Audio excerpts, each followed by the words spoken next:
الرحمن علم القرآن.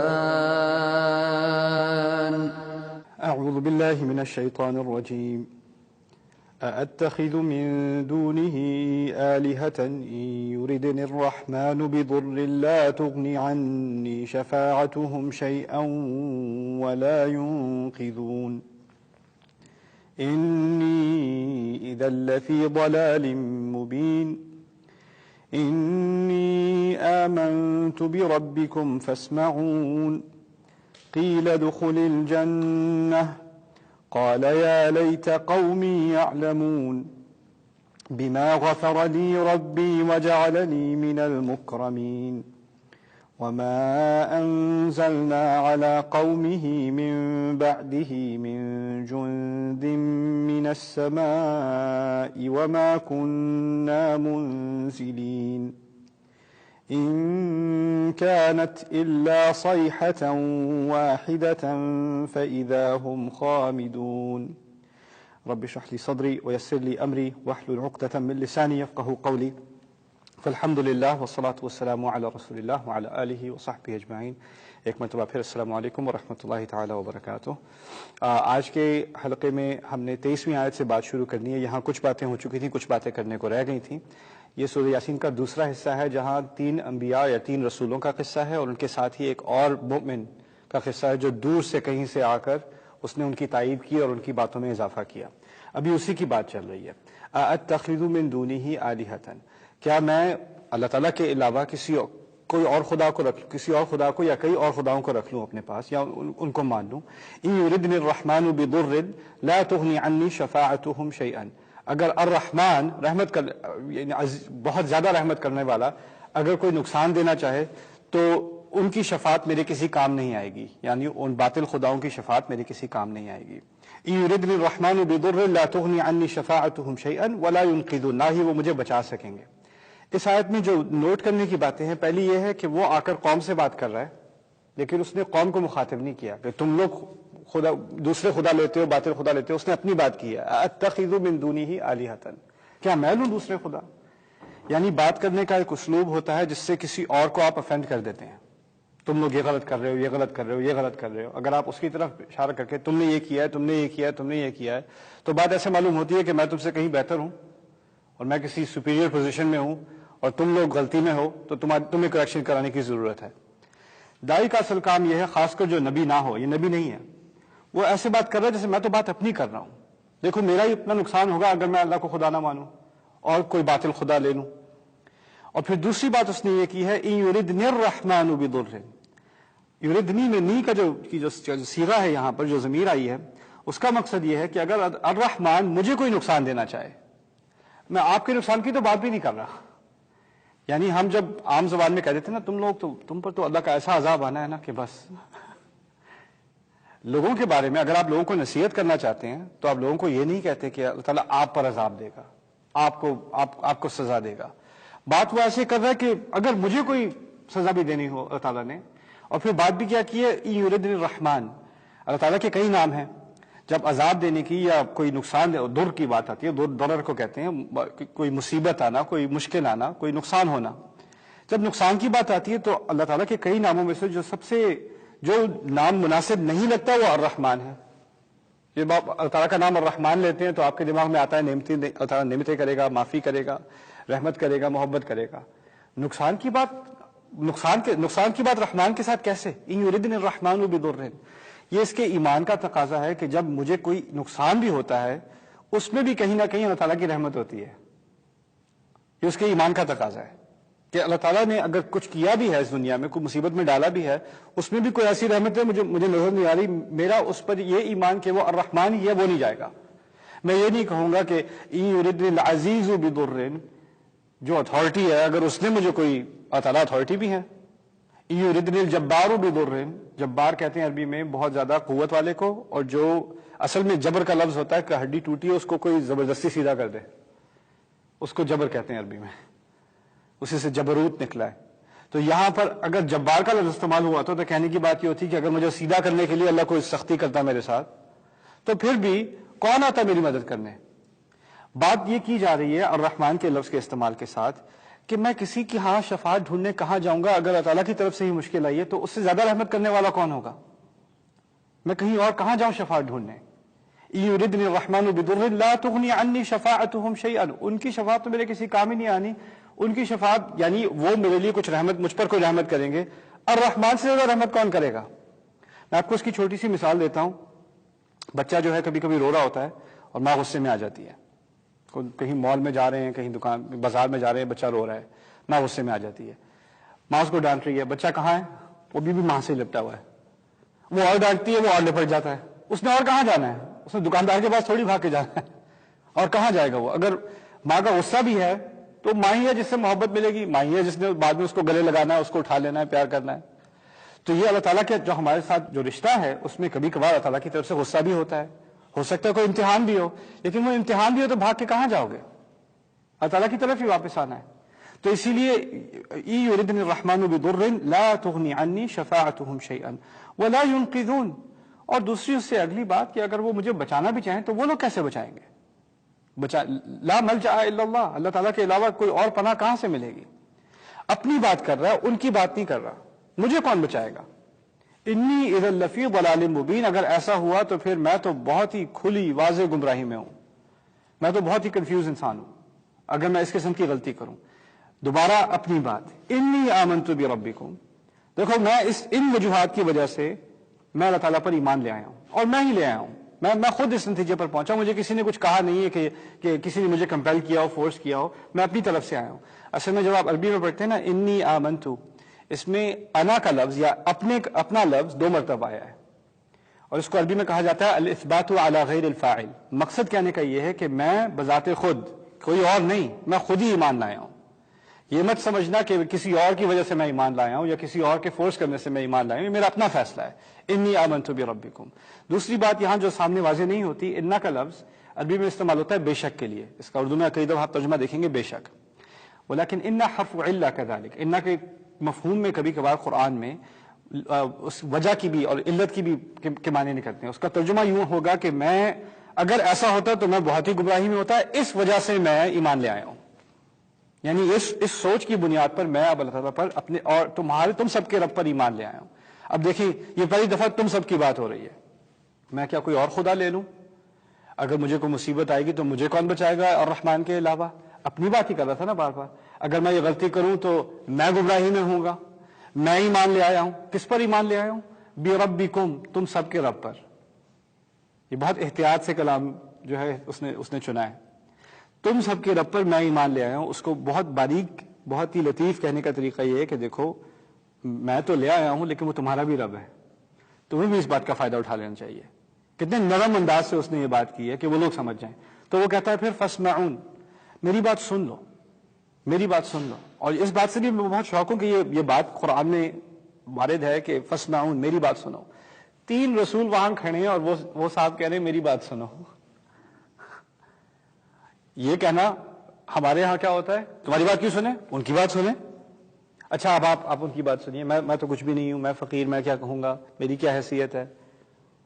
اس سے بات کیا نکلتی ہے کہ ہر مسلمان کے ذمہ ہے اپنے طور پر جس قدر تک کر سکتا ہے، جس حد تک کر سکتا ہے، سچ بات کرنا. اور یہ مت سمجھنا کہ آپ کی ذمہ داری کسی اور نے اٹھائی ہوئی ہے. دین کی جو ذمہ داری ہے وہ ہم کہتے ہیں کہ چلو علماء ہیں، ہم سے کئی زیادہ نالجبل لوگ ہیں، ان کی ذمہ داری ہے، ہمیں کوئی صحیح بات کرنے کی ضرورت نہیں ہے، انہوں نے ساری ذمہ داری اٹھائی ہوئی ہے.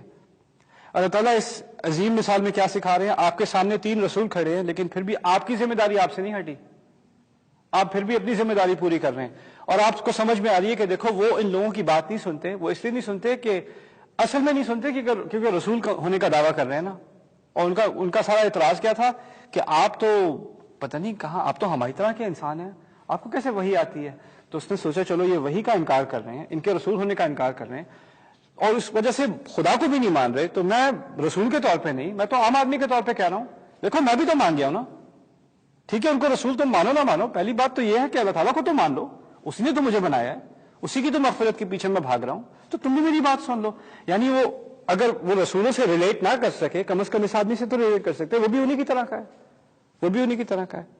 اس سے بھی بہت عظیم درس نکلتا ہے. دیکھیے میرا ایک پلیٹ فارم ہے، میرے یہاں پر مائک لگا ہوا ہے، لوگ سن رہے ہیں، لیکن آپ کی سوسائٹی میں، آپ کی اپنی فیملی میں، سرکل میں کچھ ایسے لوگ ہیں جو میری بات کبھی نہیں سنیں گے، نہ ان کو میری بات کبھی سننے سے دلچسپی ہوگی. کچھ لوگ ایسے ہیں جن کی ریچ صرف آپ ہی کی ہے اور صرف آپ ہی کی ہے. آپ ہی ان سے، اگر کسی نے بات کرنی ہے کبھی آپ ہی نے کرنی ہے اور کوئی نہیں پہنچ سکتا ان تک، اور وہ پھر آپ کی ذمہ داری ہے. آپ ان کو کوئی ویڈیو نہیں بھیج سکتے کہ یہ دیکھ لو، ایسے کام نہیں بنے گا. اللہ تعالیٰ نے ہر ایک کا ایک، اس کو انگلش میں کہتے ہیں سرکل آف انفلوئنس، ہمارا ایک دائرہ ہے جس میں ہم کچھ لوگوں کو متاثر کر سکتے ہیں. ہر ایک کا دائرہ الگ ہے. کسی ماں کا دائرہ الگ ہوتا ہے، اپنے بچوں کے ساتھ ہوتا ہے، بچوں کی ایک خاص عمر ہو جاتی ہے، وہ دوستوں کی زیادہ سنتے ہیں، ماں باپ کی کم سنتے ہیں. کبھی ایسا ہو جاتا ہے کہ لوگ، یعنی ایک چڑ سی پیدا ہو جاتی ہے کہ میں نے مولوی کی بات نہیں سننی، مسجد میں کسی کی بات نہیں سننی، عالم کی بات نہیں، ٹھیک ہے نہیں سننی، کزن کی بات سن لو، چچا کی بات سن لو، بھائی کی بات سن لو. تو یہ دائرے، ہر ایک کا اپنا اپنا الگ رول ہے. اس کی میں آپ کو مثال دیتا ہوں کہ سورج کی روشنی اپنی جگہ ایک بہت عظیم روشنی ہے، لیکن چاند کی بھی اپنی روشنی ہے، اور ان کا ہر ایک کا اپنا ایک رول ہے. ٹھیک ہے، سورج کی روشنی اور چاند کی روشنی میں بہت فرق ہے، اور یہ بھی کہہ سکتے ہیں کہ چاند کی روشنی صرف سورج کی روشنی کی وجہ سے ہی ہے، اسی کو تو ریفلیکٹ کر رہی ہے نا. اور یہی ایک طرح سے ایک مثال ہے نبیوں کی اور ان کی امت کی.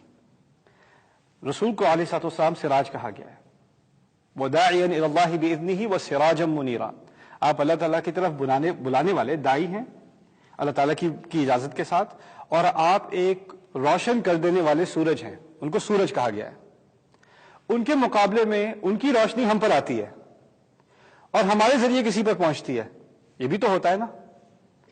اصل میں ہماری روشنی، یعنی چاند کی روشنی اور سورج کی روشنی کو کوئی کمپیئر نہیں کر سکتا. سورج کی روشنی دائم ہے، اس میں کوئی کمی بیشی نہیں ہوتی. رستے میں بادل آ جائیں تو آ جائیں، سورج کی اپنی جو روشنی ہے وہ وہاج ہے، یعنی وہ جلتا ہی رہتا ہے، جلتا ہی رہتا ہے، جلتا ہی رہتا ہے. چاند کا الگ مسئلہ ہے. چاند کبھی فل ہوتا ہے، کبھی کم، پھر کبھی کم، پھر کبھی کم، کبھی تقریباً نہ ہونے کے برابر، پھر دوبارہ زیادہ، پھر دوبارہ زیادہ، کبھی بڑا، کبھی چھوٹا، کبھی قریب، کبھی دور. ایسا ہوتا ہے نا. اسی طرح ہماری امت ہے، مسلمان ہیں. کبھی امت کی روشنی زیادہ ہوتی ہے، کبھی کم ہوتی ہے. کبھی اپنی ایک مسلمان کی زندگی میں کبھی نور اس میں زیادہ ہوتا ہے، کبھی کم ہوتا ہے. کبھی ایمان بھڑکتا ہے زیادہ، کبھی کم ہوتا ہے. کبھی اس کی روشنی دور دور تک نظر آتی ہے، کبھی بالکل نہ ہونے کے برابر ہو جاتی ہے. امت کے تو فیزز ہوتے ہیں، رسولوں کے فیزز نہیں ہوتے، رسول کی روشنی کے فیزز نہیں ہوتے. اور یہ بات اصل میں نے اشارتاً اسی صورت سے لی ہے. یہاں پر بعد میں للشمس ينبغي لها ان تدرك القمر ولا الليل سابق النهار وكل في فلك يسبحون. نہ سورج چاند کے آگے نکلتا ہے، نہ رات دن سے پہلے پہنچ جاتی ہے. ہر ایک کا اپنا ایک دائرہ ہے جس میں وہ تیر رہے ہیں، یعنی ہر ایک کا اپنا ایک کردار ہے، اپنا ایک رول ہے. جس طرح سورج اور چاند کا اپنا اپنا رول ہے، رسولوں کا، دعا کا، علماء کا اور امتی کا اپنا اپنا رول ہے. وہ ایک دوسرے کو ایلیمینیٹ نہیں کرتا. یہ بات اللہ تعالیٰ ہمیں ہمارے دلوں تک اتارے اور ہمیں اپنی ذمہ داری سمجھنے کی توفیق دے. بارک اللہ لی ولکم فی القرآن الحکیم ونفعنی وإیاکم بالآیات والذکر الحکیم. الرحمن علم القرآن. الرحمن علم القرآن. اعوذ باللہ من الشیطان الرجیم. قیل ادخل الجنة قال یا لیت قومی یعلمون بما غفر لی ربی وجعلنی من المکرمین. رب اشرح لي صدري ويسر لي امري واحلل عقدة من لساني يفقهوا قولي. فالحمد لله والصلاة والسلام على رسول الله وعلى آله وصحبه اجمعین. ثم ما بعد. السلام علیکم ورحمۃ اللہ تعالی وبرکاتہ. اگلی آیت 26ویں آیت میں فوراً جب اس نے یہ بات کی کہ تم میری بات مان لو، تم میری بات سن لو، تو فوراً جو واقعہ ہوا ہے اس کا ذکر نہیں ہے. اگلی جو بات کی جا رہی ہے وہ ایک طرح سے فاسٹ فارورڈ کے بعد ایک سین دکھایا جا رہا ہے. قیل ادخل الجنہ، کہا گیا جنت میں داخل ہو جا، کہا گیا جنت میں داخل ہو جا. آپ کو معلوم ہے، آپ کے علم میں ہوگا کہ شہید فوراً جنت میں داخل ہوتا ہے. کہنے کا مقصد یہ ہے کہ اس نے جو یہ بات کی، اتنی محبت سے اپنی قوم سے بات کی، اتنے سادہ اسلوب میں بات کی، اپنے اوپر اشارہ کر کے بات کی، ان پر تنقید بھی نہیں کی. اس سب کے باوجود وہ اتنے پاگل ہو چکے تھے. ابھی تو وہ دھمکیاں دے رہے تھے رسولوں کو، ہم آپ کو ٹارچر کریں گے، آپ کو سنسار کر دیں گے، پتھروں سے مار دیں گے. وہ تو دھمکیاں رسولوں کو دے رہے تھے. اللہ تعالیٰ نے اپنے رسولوں کے بارے میں کہا ہوا ہے کتب اللہ لأغلبن انا ورسولی. اللہ نے لکھا ہوا ہے کہ میں اور میرے رسول غالب ہو کر رہیں گے. جیت کر رہیں گے. یعنی رسولوں کو قتل نہیں کیا جا سکتا. انبیاء قتل ہوئے ہیں، رسول قتل نہیں ہوتے. رسولوں کو تو وہ ہاتھ لگا نہیں سکے. اب یہ بیچارہ جو آیا اچھی بات کرنے، اگلی بات کیا ہو رہی ہے؟ اب وہ جنتی بن گیا، یعنی وہ شہید کر دیا گیا. کہنے کا مقصد یہ ہے کہ اچھی بات کرنا بہت رسکی کام ہے. آپ کو یہ کام دیکھیں، آپ کی اپنی فیملی میں ہم کسی کافر قوم میں تو نہیں ہے جس کا عذاب آنے والا ہے، ہم کسی رسول کی تائید کر رہے ہیں، ایسی تو ایکسٹریم ایگزامپل نہیں ہے ہماری زندگی میں. تو یہ مثالیں کیوں دی جا رہی ہیں؟ آپ کے گھرانے میں آپ کو بتاتا ہوں، اپنے سوشل سرکل میں، آپ کی اپنی سوسائٹی میں کچھ لوگ ایسے ہوتے ہیں جو بہت غلط حرکت کر رہے ہوتے ہیں، زیادتی کر رہے ہوتے ہیں، حرام کام کر رہے ہوتے ہیں، کسی کا مال ہڑپ کر رہے ہوتے ہیں، کوئی ایسی بری چیز کر رہے ہوتے ہیں، کسی کا حق مار رہے ہوتے ہیں. آپ جب سچ بات کریں گے تو آپ کو سننی پڑے گی. کم از کم ہو سکتا ہے پٹائی بھی ہو جائے. اگر آپ چھوٹی عمر کے ہیں، آپ کے بڑے ہیں آگے، آپ کی تو پٹائی ٹھکائی بھی ہو سکتی ہے. کم از کم سننے کو آپ کو ملے گا، کوئی کرٹیسزم ہوگا. ایسا بھی ہوتا ہے کہ اگر آپ واحد ہیں جو اپنی کسی گیدرنگ میں آپ نے صحیح بات کر دی، جیسے فرض کریں لوگ بیٹھے کسی کی عزت کی دھجیاں اڑا رہے ہیں بیٹھے ہوئے کسی دعوت میں، وہ ہے نہیں وہاں پر، اس کے بارے میں ایسی الٹی سیدھی باتیں ہو رہی ہیں، اور چائے پانی کے ساتھ کچھ مسالہ بھی ہونا چاہیے نا باتوں میں، تو وہ مسالہ ڈال کے بات لوگ کر رہے ہیں. آپ وہاں بیٹھے ہوئے سن رہے ہیں یا آپ بیٹھی سن رہی ہیں، اور آپ کو فوراً ذہن میں خیال آیا قرآن نے کیا بات کی ہے اس کے بارے میں. جب لوگوں کے بارے میں بات ہو رہی ہو اور سنی سنائی باتیں آگے کی جا رہی ہوں، اور اگر وہ وہاں ہو تو بےزتی محسوس ہو اس بات سے، ما یکون لنا ان نتکلم بہذا، ہمارے لائق یہ نہیں ہے کہ ہم یہ باتیں کریں. سبحانک ھذا بہتان عظیم، یا اللہ ہم معافی مانگتے ہیں، تیری شان میں گستاخی کی ہے ہم نے یہ باتیں کر کے، یہ بہت بڑا الزام ہے. لولا اذ سمعتموہ ظن المؤمنون والمؤمنات بانفسہم خیرا، جب کوئی ایسی بات سنو کسی اور کے بارے میں تو تمہیں فوراً یہ خیال کیوں نہیں آیا کہ ہمیں اس کے بارے میں کوئی بہتر خیال کرنا چاہیے تھا، بہتر گمان کرنا چاہیے تھا. وقالوا ھذا افک مبین، اور کہنا چاہیے تھا کہ یہ تو جھوٹ ہے، یہ سراسر جھوٹ ہے، میں ماننے کو تیار ہی نہیں ہوں. یعنی یہ حق ہے ایک مسلمان کا دوسرے مسلمان پر کہ اگر آپ اس کے بارے میں کوئی کہیں صحیح سنی بات سنیں تو آپ کا پہلا بھی ایکشن ہونا چاہیے کہ یہ جھوٹ ہے. اور کہا کہ نہیں میں نے خود سنا ہے، بہت ریلائبل سورسز، نہیں یہ جھوٹ ہے، قرآن نے کہہ دیا نا، قرآن نے مجھ سے کہا کہ اس کو جھوٹ کہوں تو میں جھوٹ ہی کہہ سکتا ہوں، میرے ایمان کا تقاضا ہے. دوسرا ایمان کا تقاضا کیا ہے؟ آپ اپنی آواز اونچی کر کے کہیں ہمیں اس بارے میں بات نہیں کرنی چاہیے. ما یکون لنا ان نتکلم بہذا، یہ ہمارے لیے غلط ہے. آپ اندازہ کریں، آپ کسی دعوت میں ہیں، سب کھانا کھا رہے ہیں، سب باتیں کر رہے ہیں، گپ شپ کر رہے ہیں، بیچ میں آپ آکورڈ ہو کے کھڑے ہو کے کہتے ہیں کہ نہیں ہمیں یہ بات نہیں کرنی چاہیے. ایک تو آپ کو دوبارہ انوائٹ نہیں کیا جائے گا، دوسرا جب آپ وہاں سے جائیں گے تو اگلی جو باری ہونی ہے نا، کس کی ہونی ہے؟ آپ کی ہونی ہے. ہماری دعوتوں میں کیا ہوتا ہے، 6 لوگ ایک ٹیبل پہ بیٹھے ہوئے ہیں، کسی ہال میں بلایا ہوا ہے، 6-7 لوگ بیٹھے ہوئے ہیں، باتیں کر رہے ہیں. جو 6 بیٹھے ہیں وہ 7واں جو وہاں دور بیٹھا نا اس کے بارے میں بات ہو رہی ہے. ان میں سے کوئی ایک اٹھا بریانی کا دوسرا راؤنڈ لینے، اب وہ جو 5 رہ گئے وہ اس 6 کے بارے میں بات کر رہے ہیں. یہ ہمارا کلچر بن چکا ہے. اس ماحول میں کسی کی بات ٹھیک کرنا رسکی کام ہوتا ہے. میں کیوں اس مصیبت میں پڑوں؟ وہ جانے، وہ لوگ جانے، میں نہیں. وہ کہتے رہتے ہیں، میں سنتا رہتا ہوں لیکن میں کچھ کہتا نہیں ہوں. میں کیا کروں؟ میں اس چکر میں پڑنا نہیں چاہتا. وَفِيكُمْ سَمَّاعُونَ لَهُمْ وَاللَّهُ عَلِيمٌ بِالظَّالِمِينَ، تم میں ایسے بھی ہیں جو باتیں سنتے رہتے ہیں. وہ کم از کم یہ سوچتے ہیں اپنے بارے میں کہ جو میں تو نہیں کہتا، میں تو صرف سن رہا تھا، میں نے کیا کیا. اور اللہ تعالیٰ کیا کہتے ہیں اس کے جواب میں؟ وَاللَّهُ عَلِيمٌ بِالظَّالِمِينَ، اللہ ظلم کرنے والوں کو سب کو جانتا ہے. یعنی بات کرنے والا ظالم تھا اور بار بار بیٹھ کے سننے والا بھی ظالم تھا. قیل ادخل الجنہ قال یا لیت قومی یعلمون، اور اس کے بارے میں اس کو تو شہید کر دیا گیا، تو بہت ایکسٹریم کیس ہے نا، تو اس کو تو شہید کر دیا گیا. اب جب یہ جنت میں ڈالا جا رہا ہے تو اس کو ابھی بھی فکر کس کی ہے؟ ان لوگوں کی. یا لیت قومی یعلمون، اے کاش کہ میری قوم کو پتا ہوتا. کیا پتا ہوتا؟ اب وہاں تو بات ہو رہی تھی، نبیوں کی جو بات ہو رہی تھی وہ کیا تھی کہ تم اگر بات نہیں مانو گے تو اللہ تعالیٰ کی طرف سے عذاب آئے گا، تم لوگ تباہی کی طرف جا رہے ہو، بربادی کی طرف جا رہے ہو. لیکن اس انسان کی حسرت کیا ہے کہ وہاں جب جنت میں جا رہا ہے، جنت کی نعمتیں اس کے سامنے ہیں، اس کی آنکھوں کے سامنے، تو وہ کہہ رہا ہے اے کاش میری قوم کو پتا ہوتا. کیا پتا ہوتا؟ بما غفر لی ربی وجعلنی من المکرمین، کہ کیا کیا چیزیں میرے رب نے میری معاف کی ہیں. اس نے ایک تو اچھی آ کے جا کے بات کی تھی، لیکن اس کا مطلب یہ نہیں ہے کہ اس کے گناہ نہیں ہیں، کہ اس کا کوئی ریکارڈ نہیں ہے. اور ایک سچ بات کرنے اور اس کی مصیبتیں اٹھانے کی وجہ سے اللہ تعالیٰ نے کیا کیا اس کے ساتھ؟ اس کے وہ تمام گناہ، اور اس کو اپنے گناہوں کا پورا اعتراف ہے، اس کو پتا ہے کیا کیا گناہ میں نے کیے ہیں، اور وہ جنت میں داخل ہوتے ہوئے کہہ رہا ہے مجھے پتا ہے کیا عظیم میرے گناہ اللہ تعالیٰ نے معاف کیے ہیں. بما غفر لی ربی، ماں کا لفظ یہاں پر اسے کہتے ہیں ماں التعجب. اس ماں مصدریہ اصل میں ہوتا ہے بأن غفر لی ربی. بما غفر سے اس بات میں ذرا ایک ایکسکلیمیشن آ جاتی ہے، کیا گناہ معاف کرائے میرے اللہ تعالیٰ نے، کیا عظیم مغفرت کی ہے میری. کاش کہ میری قوم کو پتا ہوتا کہ بڑے بڑے گناہ بھی معاف ہو جاتے ہیں اگر آپ سیدھے راستے پر آ جائیں، توبہ کر لیں تو پچھلا پورا ریکارڈ ختم ہو جاتا ہے. اور پھر وجعلنی من المکرمین، اور اس نے مجھے ان لوگوں میں شامل کر دیا جن کی بڑی عزت کی جاتی ہے. جنت کی تمام نعمتوں میں سب سے آگے نعمت کون سی رکھی گئی ہے اس آیت میں؟ عزت کی جانا. آگے آئے گا سلام قولا من رب الرحیم. کیسے عزت کی جائے گی؟ اللہ تعالیٰ خود سلام کریں گے، اللہ تعالیٰ خود سلام کریں. قولا من رب الرحیم، یہ عزت کا لفظ یہاں بہت ضروری ہے کیونکہ پہلے بھی کہا گیا تھا فبشرہ بمغفرۃ واجر کریم. اس کو اس بات کی خوشخبری دے دو کہ اس کو ایک تو اس کو مغفرت ملنی ہے، یہاں بھی مغفرت کا ذکر ہے. دوسرا کہا تھا کہ اس کو ایک ایسا اجر ملے گا جس میں بڑی عزت ہوگی، اجر کریم. یہاں بھی کہہ دیا مجھے ان لوگوں میں سے بنایا جن کی بڑی عزت کی گئی ہے. دیکھیں کسی کو پیسے دینا کوئی عزت دینا نہیں ہے، کسی کو گاڑی دینا کوئی عزت دینا نہیں ہے. کبھی کبھار عزت ہوتی ہے ایسی چیز کی جس کی کوئی مٹیریل ویلیو ہی نہیں ہوتی. کسی لڑکے کو وہ فرسٹ آیا ہے، اس کو سرٹیفکیٹ مل رہا ہے، کاغذ ہے نا، کاغذ کو کہاں بیچے گا وہ؟ کیا قیمت ہے اس کاغذ کی؟ اس کی کاغذ کی قیمت صرف ایک عزت ہے کہ اس نے پرنسپل سے ہاتھ ملایا، اس کی میئر کے ساتھ تصویر کھینچی، یہی عزت ہے نا. کسی اہم شخصیت نے اس کو ایکنالج کیا، یہی عزت ہے.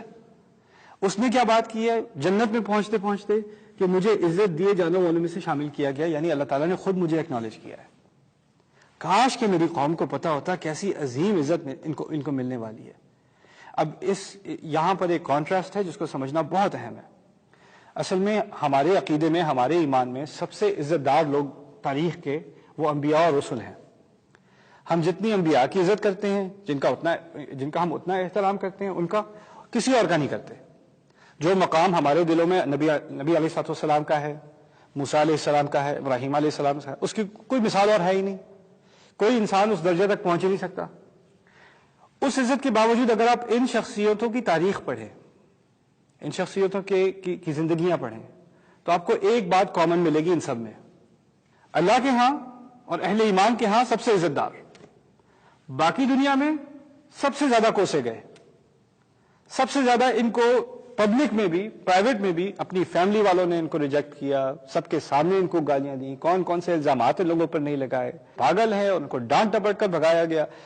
قرآن میں سب سے زیادہ کم عورتوں کا ذکر ہے جن کا نام سے ذکر ہے، ان میں مریم سلام علیہا ہے. مریم سلام علیہا کیا مقام کہ قرآن میں بار بار ان کا نام لیا گیا ہے. ان کا قصہ آپ پڑھیں سورۃ مریم میں، وہ واپس آتی ہیں بچے کے ساتھ اور پوری کمیونٹی یعنی مسجد کی پوری کانگریگیشن کھڑی ان پر اشارہ کر رہی ہے، کیا تم نے یہ کیا حرکت کی ہے تم نے؟ پوری ہمارا نام خراب کر دیا تم نے. یا اخت ہارون کی بہن، ہارون تو اس سے بہت پہلے کے تھے. کہنے کا مقصد یہ ہے ہارون کا رول کیا تھا؟ موسیٰ علیہ السلام کی تائید کرنا، اور تم بھی وہی کام کر رہی ہو. موسیٰ علیہ السلام کی شریعت کی تم تائید کرتی تھی، تم نے یہ کیا کیا ہے؟ آپ اندازہ کریں کوئی مسلمان عورت یہ برداشت کر سکتی ہے کہ وہ بچے کے ساتھ کہیں جائے اور کوئی ایک اشارے سے بھی کہہ دے کہ یہ بچہ جائز نہیں ہے؟ کیا وہ اس قسم کی بےزتی برداشت کر سکتی ہے؟ یہ جو سب سے عزت دیے گئے لوگ ہیں نا قرآن میں، ان کی عزت پر سب سے زیادہ حملے کیے گئے ہیں. کہنے کا مقصد یہ ہے کہ آپ کی عزت اور ہماری عزت لوگوں کے الفاظ سے نہیں آتی. لوگ آپ سے جو بھی کہتے ہیں، جو بھی الزام لگا دیں، جو بھی گالیاں دے دیں، جو بھی الفاظ استعمال کر لیں، اس سے آپ کی عزت میں کوئی تھوڑی سی بھی کمی نہیں ہوتی. یہ عزت دینے والا بھی اللہ ہے اور لینے والا بھی اللہ ہے. تعز من تشاء وتذل من تشاء، تو ہی عزت دیتا ہے، تو ہی ذلت دیتا ہے. وَلَقَدْ كَرَّمْنَا بَنِي آدم، ہم نے تمام آدم کی اولاد کو عزت دی، ہم نے تمام بنی آدم کو تکریم دی. یہ اللہ تعالیٰ کا اپنا فیصلہ ہے. اس سے ایک بہت اہم بہت گہری حقیقت جو مسلمانوں کے دلوں میں اتر جانی چاہیے کہ انسان کی قیمت اور انسان کی عزت اللہ تعالیٰ کی دی ہوئی چیز ہے، اور انسان کی عزت نہ کرنا یہ اللہ تعالیٰ کی نعمت کا کفر ہے. وہ اس چیز کا ڈینائل ہے جو اللہ تعالیٰ نے خود ایک انسان کو دی ہے. اب ہماری سوسائٹی میں آپ دیکھیں، پاکستان میں دیکھ لیں، انڈیا میں دیکھ لیں، بنگلہ دیش میں دیکھ لیں، پاکستان کی بات کرتے ہیں، کوئی امیر گھرانے کے لوگ ہیں، ایکسپینسو سی گاڑی ہے، کہیں جا کر وہ روکتے ہیں گاڑی چائے پینے کے لیے، اور وہ ملینئر لوگ ہیں، 12-13 سال کا بچہ پیچھے بیک سیٹ پہ بیٹھا ہے, اس کی ٹنٹڈ ونڈو ہے, وہ تھوڑا ونڈو نیچے رول کر کے آگے سے وہ بھاگتے ہوئے آتے ہیں چائے سرو کرنے کے لیے, عمر رسیدہ 70 سال کے, ہاں جی سر جی میں چائے لا دوں. وہ کیسے بچہ بات کرتا ہے ان سے, کیا لے کے آ, کیا ایسے کر, یہ ٹھنڈی ہے دوبارہ لے کے آ. یہ دیکھ کے انسان کو اتنی گھن آتی ہے کہ ایک بچہ ایک بزرگ سے ایسے بات کر رہا ہے, ایک بڑے سے ایسے بات کر رہا ہے. یہ اس قوم میں جو کہتی ہے کہ ہم مسلمان ہیں, جو کہتی ہے ہم لا الہ الا اللہ کا دعویٰ کرتے ہیں, ہمیں تو ایک بالکل بنیادی سا ایک عقیدہ ہے, بنیادی سا کانسیپٹ ہے, نظریہ ہے تکریم کا, کہ ہر انسان کی ایک فنڈامنٹل عزت ہوتی ہے. یہاں تک کہ یہ عزت تو غیر مسلم کو بھی دی گئی ہے. رسول اللہ صلی اللہ علیہ وسلم کبھی جنازہ چل رہا ہے, یہودی کا جنازہ جا رہا تھا, کھڑے ہو گئے, وَجَعَلَنِي مِنَ الْمُكْرَمِينَ, مجھے عزت دیے گئے لوگوں میں سے بنایا گیا, اللہ تعالیٰ ہمیں ان میں سے بنائے. بارک اللہ لی ولکم فی القرآن الحکیم ونفعنی وإیاکم بالآیات والذکر الحکیم. الرحمن علم القرآن الرحمن علم القرآن. اعوذ باللہ من الشیطان الرجیم.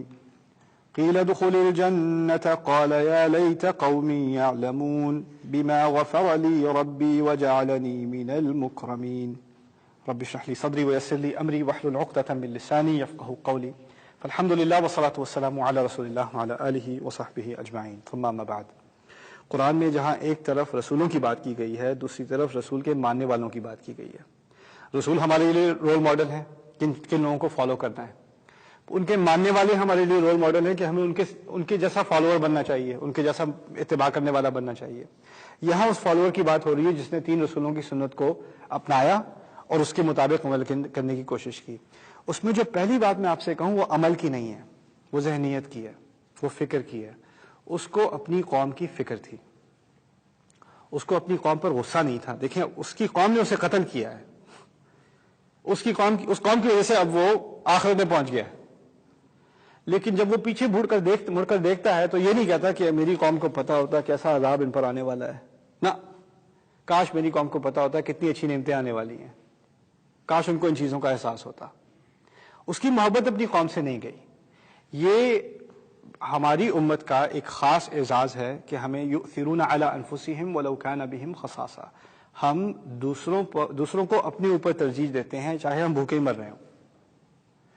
پھر کہا قرآن میں اذلۃ علی المؤمنین اعزۃ علی الکافرین, خاص کر دوسرے مومن کے لیے, اہل ایمان کے لیے ہم تو بالکل ہی, اذلہ عربی میں لفظ جمع ہے ذلیل کا. ذلیل اردو میں تو گالی ہے, عربی میں گالی نہیں ہے. عربی میں ذلیل کہتے ہیں جو اپنی انا بالکل ختم کر دے, جو کسی کے سامنے بالکل اس میں کوئی تھوڑا سا بھی تکبر نہ ہو, تھوڑا سا بھی سیلف اسٹیم نہ ہو, وہ اپنے آپ کو پوری طرح ہمبل کر کے پوری طرح تواضع کے ساتھ کسی کے سامنے پیش کرے, اسے ذلہ کہتے ہیں عربی میں.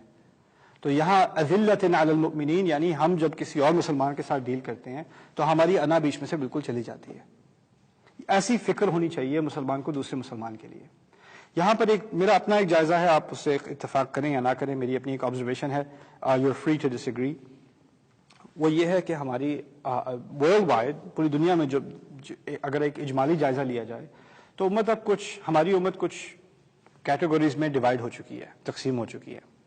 کچھ لوگ ایسے ہیں جو دین کے بارے میں کچھ علم رکھتے ہیں, انہیں کچھ نہ کچھ تو پتا ہے, قرآن کا پتا ہے, کچھ فقہ کا علم ہے, حدیث کا علم ہے, نماز کے پابند ہیں, کچھ اپنے لباس میں بھی یا اپنی پریکٹسز میں بھی کچھ دین نظر آتا ہے.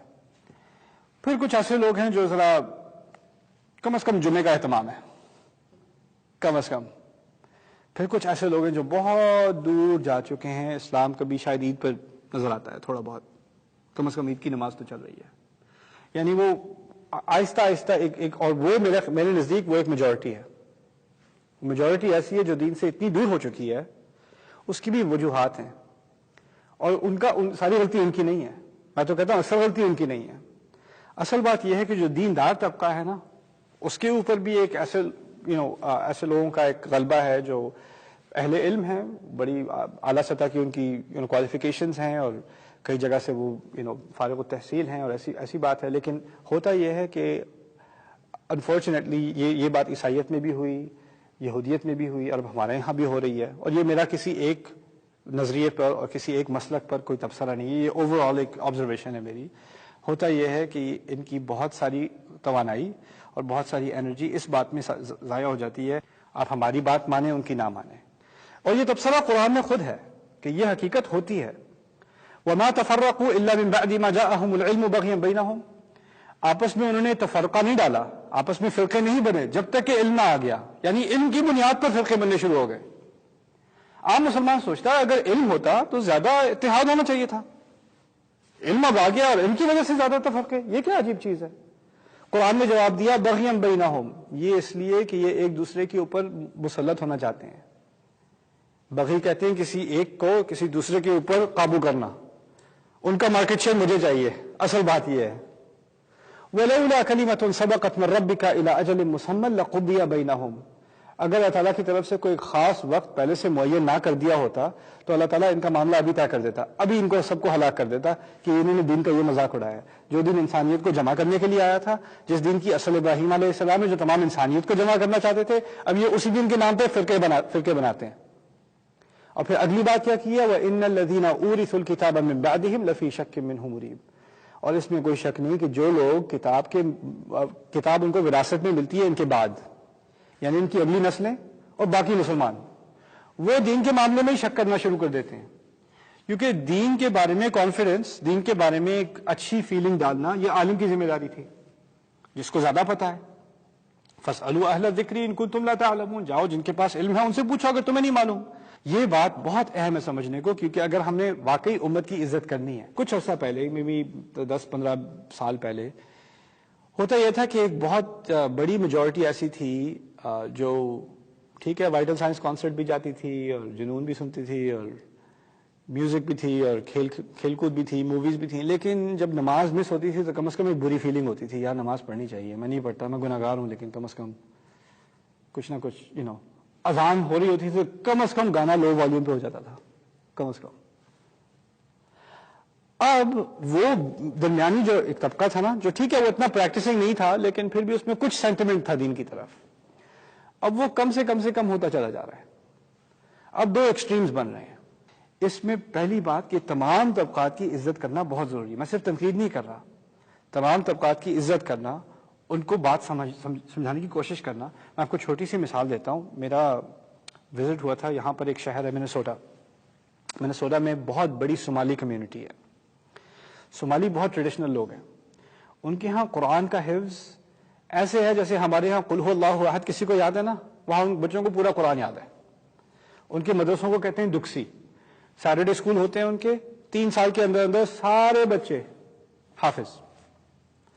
وہاں پر میں گیا اور وہ ان کے علماء ہیں، دے ہیو فوٹوگرافک میموری. آئی مین یہ لوگ موطا امام مالک، صحیح البخاری، قرآن حفظ کرنا تو بچوں کا کھیل ہے. وہاں پر حدیث کی کتابیں حفظ کرتے ہیں.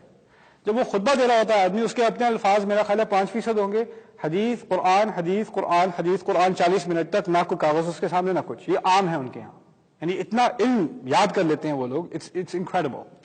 لوگوں کے ذہن میں کیا کیا سوال ہیں، کیا کیا اشکالات ہیں، اس کا علم نہیں ہے. جب اس کا علم نہیں ہوگا تو اس کا جواب کیسے دیا جائے گا؟ اور کئی بار تو ایسا ہوتا ہے کہ سوال ایسے ہیں جس کے جواب کی ٹریننگ ہی ہمیں نہیں ملی. کیونکہ اب ایوولوشنری بایولوجی کی بات ہو رہی ہے، اب تو ایگنوسٹسزم کی بات ہو رہی ہے. تو اس پوری چیز کو ریفارم کرنے کی ضرورت ہے، تنقید کی ضرورت ہے، ریفارم کی ضرورت ہے ہر طرف سے. ہر طبقے کو اس کانورسیشن میں انگیج کرنے کی ضرورت ہے. یہ ہماری پوری امت کا مسئلہ ہے اور یہ میرے نزدیک مکرمین کا مسئلہ ہے. ہمیں مکرمین میں سے بننا ہے، یعنی ہمیں اس وقت تک عزت نہیں دی جائے گی جب تک ہمیں باقیوں کی فکر نہ ہو. صرف تنقید کرنے سے بات نہیں بنتی. We have to reach people. بارک اللہ لی ولکم فی القرآن الحکیم ونفعنی وإیاکم بالآیات والذکر الحکیم. الرحمن